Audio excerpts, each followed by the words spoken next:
Do not permit thieves of fear, resentment, and inadequacy to restrict, bind, and hold you in the chains of bondage. The world we see is really the world we are. We see it through the mental pictures and convictions of our deeper mind. We color everything by our inner beliefs and convictions. Man projects his feelings, prejudices, and animosities onto people, and he forms a twisted, distorted picture of everything. Yes, we're here to participate in life, in business, and the government should be on your shoulders, the government of divine ideas, mothered by divine love.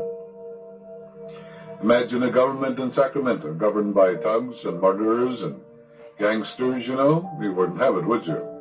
Well, what about the gangsters in our own mind? We're governed by divine ideas, at least we should be, but if you're governed by resentment and anger and fear, it's a frightful government. And what kind of a result will you have from a government like that? Let your government be a government of divine ideas, mothered by divine love. That's the government of the free. That's the only government in the world that can guarantee you peace and health and happiness, success, security. No UKs from Washington or Moscow or any part of the world can guarantee you anything.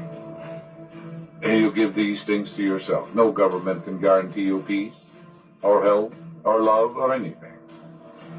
The government can't give you anything. It has to first take it away from you. Yes, you're in control. You can look at the world objectively and emotionally.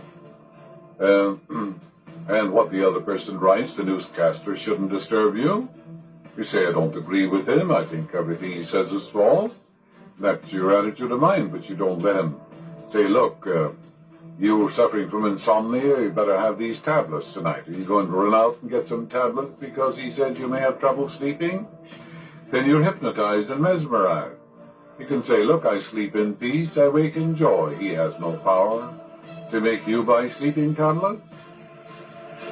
So what governs you? Your estimate, your blueprint, your belief, or is it the other person's belief about you? If someone says to you, well, you're a failure, you'll never amount to anything, what would you do? You'd say, well, I'm born to win, to succeed, I must succeed. The infinite can't fail. And one with God is a majority, and I'm going to succeed in a remarkably unique way. The power of the Almighty flows through. Every time that person says you're going to fail, it's a stimulus to you to reinforce your faith in an almighty power which never fails.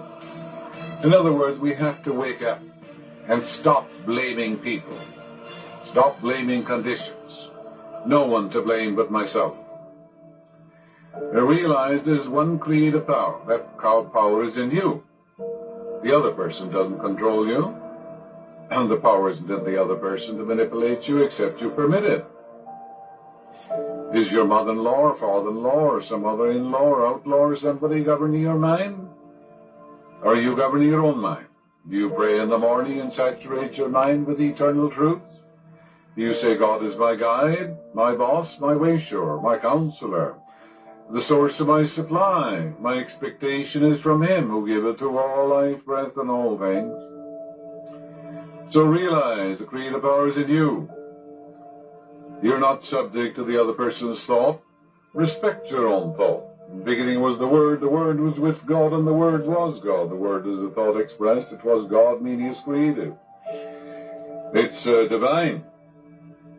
You're told in the Bible against an Israelite that even a dog can lift a stone.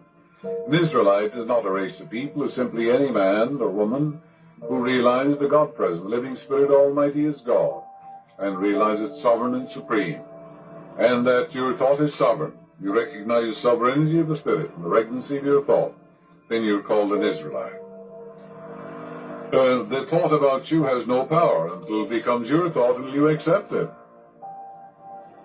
So therefore be sure that you wish for everyone what you wish for yourself. And you wish for them health and happiness and peace while you're the thinker. And if you wish for them anything else, you're wishing it for yourself. Ask yourself, would I like to live with what I'm thinking and wishing for the other person? If the answer is yes, the road to you for you is health and happiness. Paul says, none of these things moves me.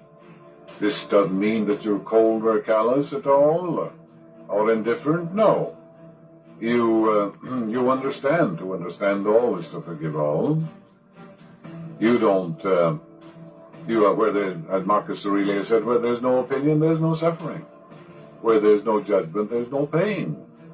If the cucumber is bitter, he said, don't eat it in the Marcus Aurelius Meditations. And where there are briars or brambles on the road, avoid them. Let your opinion lie still. Therefore, surely there's crime in the world. There's war down through the ages, ever since man, as far back as we can go. Ever since man walked the earth. We've had greed and avarice and hate and all that sort of thing. We've had war, we've had love too. We've had great sacrifices. We've had great men who contributed to the world too. So you're not here to suffer. You're here to release the imprisoned splendor that is within. Suffer it.